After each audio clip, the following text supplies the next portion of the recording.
Hello and welcome back to the brightly lit table of reviewing justice.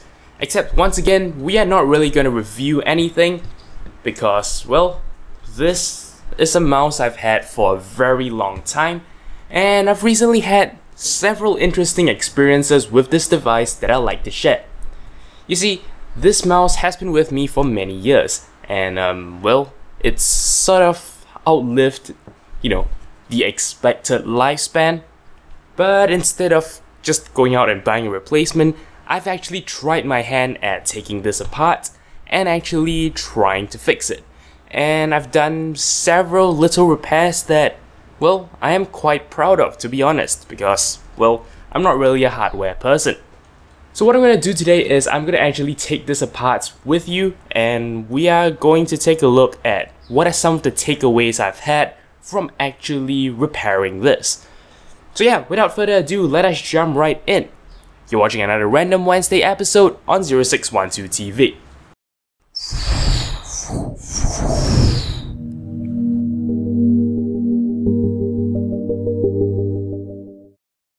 Hello and welcome back to another Random Wednesday episode.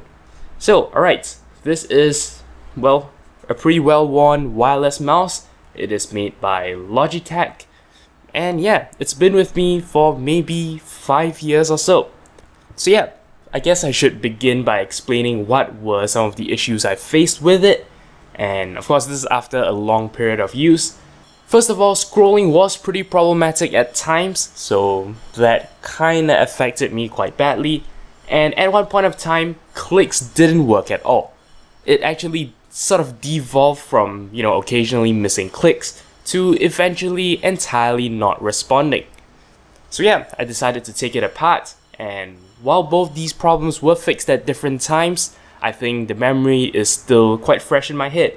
So let's go ahead and tear this apart, and we'll see how it all works. So first of all, we can actually pop open the cover here, where there is a battery, and this of course powers everything about the mouse. So what we're gonna do is we're gonna actually separate the mouse into two parts. To do that, there are actually 4 screws at the bottom, so grab an appropriately sized screwdriver and, well, let's take it apart. So right, here is said screwdriver. I'm gonna try and just remove all the screws here very quickly. So I want to mention at this point that this isn't meant to be a tutorial on how to repair every single mouse in the world. It would be more of, my own experience when it comes to doing this. So yeah, while your mileage may vary, I say, well, it's good to have a rough idea of what the innards of a mouse look like. Well, it looks like this. There's actually really not a lot going on. First of all, of course, you'll notice that the top part is really just a battery holder and nothing else. The power comes down to the circuit board itself via this connector, but otherwise this really serves no purpose. Well, I guess it serves to translate your clicks down to the actual micro switches over here. But yeah, that's basically it. It doesn't do a lot. So let's disconnect this very carefully. This connector right here actually slips out. But what I like to do is I like to actually pry it out with a screwdriver. So what I did was I actually grabbed a screwdriver and very gently pried the connector out. Of course, you could just tug. I know you can see this very clearly, but of course you could just tug at it like this. But I didn't want to run the risk of damaging the cables. So yeah, I used this method and there you go. Now they are separate. So let's focus our energies on this portion of the mouse itself, because that is of course where all the electronics lie. First of all, several key components are recognizable. That is of course the light itself. There's an LED right here. This is of course your scroll wheel. It clicks, and in the case of this mouse it also goes left and right. And here's your left mouse button and your right mouse button. So like I said, I faced 2 problems with this, and first of all is the scroll wheel not working. So let's actually remove the screw that's holding down the scroll wheel, and we can take a better look at what is going on underneath it. And now the whole scroll wheel actually lifts right up. So I'm going to put this down here, and up it comes. Just like that. Now, notice what is going on right here. These two components appear to be a light source paired with a light sensor. That is in fact how some, but not all of scroll wheels actually operate. They actually use a system of light pulses. And basically what's happening in the wheel itself, I don't know if you can see this very clearly. Let's try and get this to focus. You can see that the wheel itself is actually made up of many little slits. In fact, as you rotate it, notice how the slits actually rotate along. This is actually how your mouse detects the movement of the scroll wheel. The beam of light here actually gets interrupted periodically as you rotate the scroll wheel.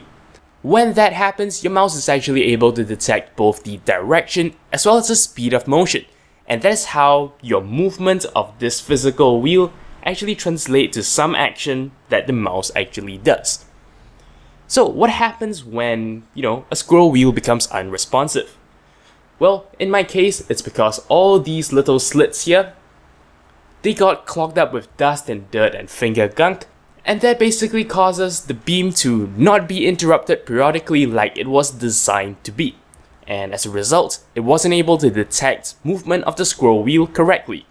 So all you have to do is to actually remove this and just clean out this wheel as much as you can.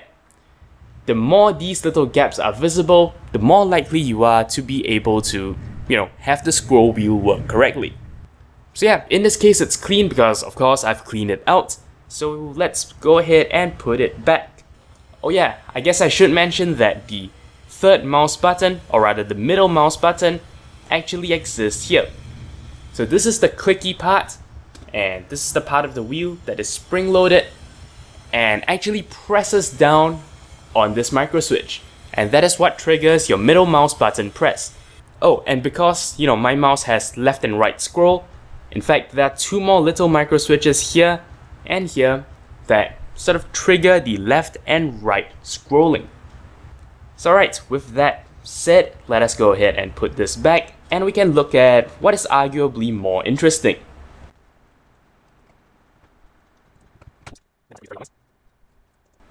So alright, let's just check to see if we've put it in correctly.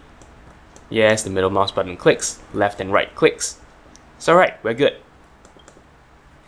So the next problem I had was somewhat more difficult to solve because it involved this switch, this micro switch right here, not clicking properly. As you can imagine, is quite a disastrous problem.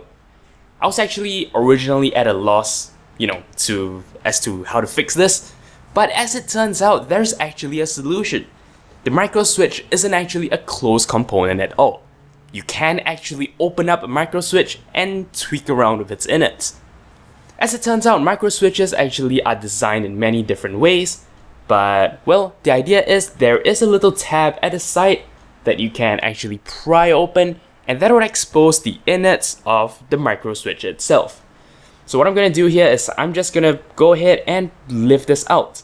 This is probably not the most optimal way to do it, but well, it gets the job done, so I'm not complaining. As you can see, I've just poked at this tab and lifted the cover right off the micro switch.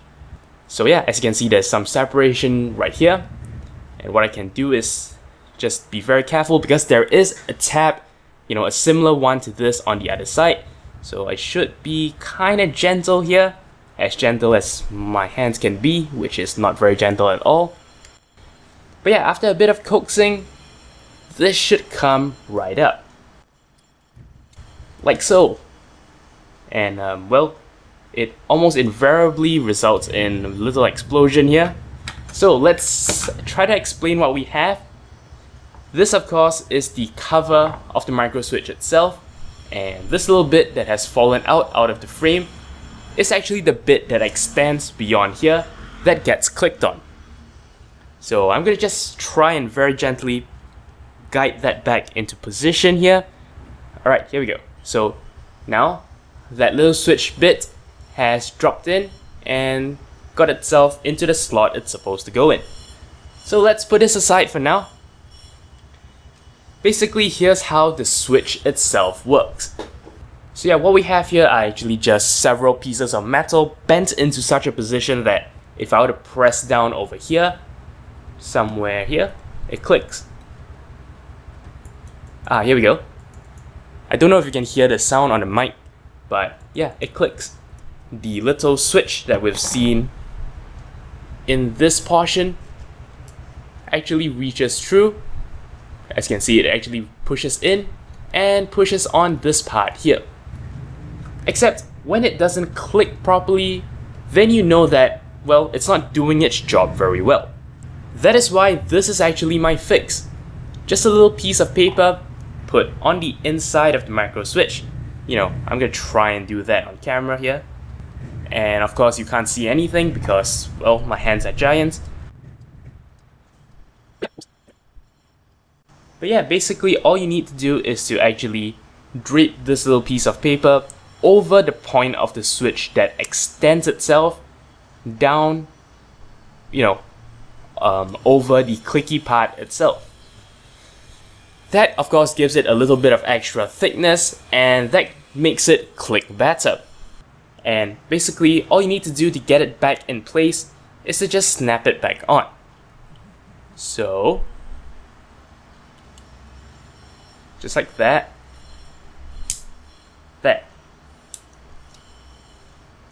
So I'm not sure if that went in properly. The click does feel kind of okay. So yeah, what we're gonna do is I'm just gonna get the cover here and we're gonna put it all back together and hopefully it all works out. And we have everything put together. Now, I am kinda nervous about this not working correctly. So what I'm gonna do is I'm just gonna put maybe 2 of the screws in and then power it up and see if it works okay. So alright, now that we have both the screws in quite snug, let's go ahead and switch it on and hopefully it works. Alright, that's a light. My cursor moves, which is good. Let's see if scrolling works. Let me go to a page. Yes, scrolling works in both directions. Left click works, of course. Right click works. Left and right scrolling does not. Holy crap, this is really tight. So I'm gonna have to take this apart and probably loosen the screw. You know what? Let's just do it live. Why not?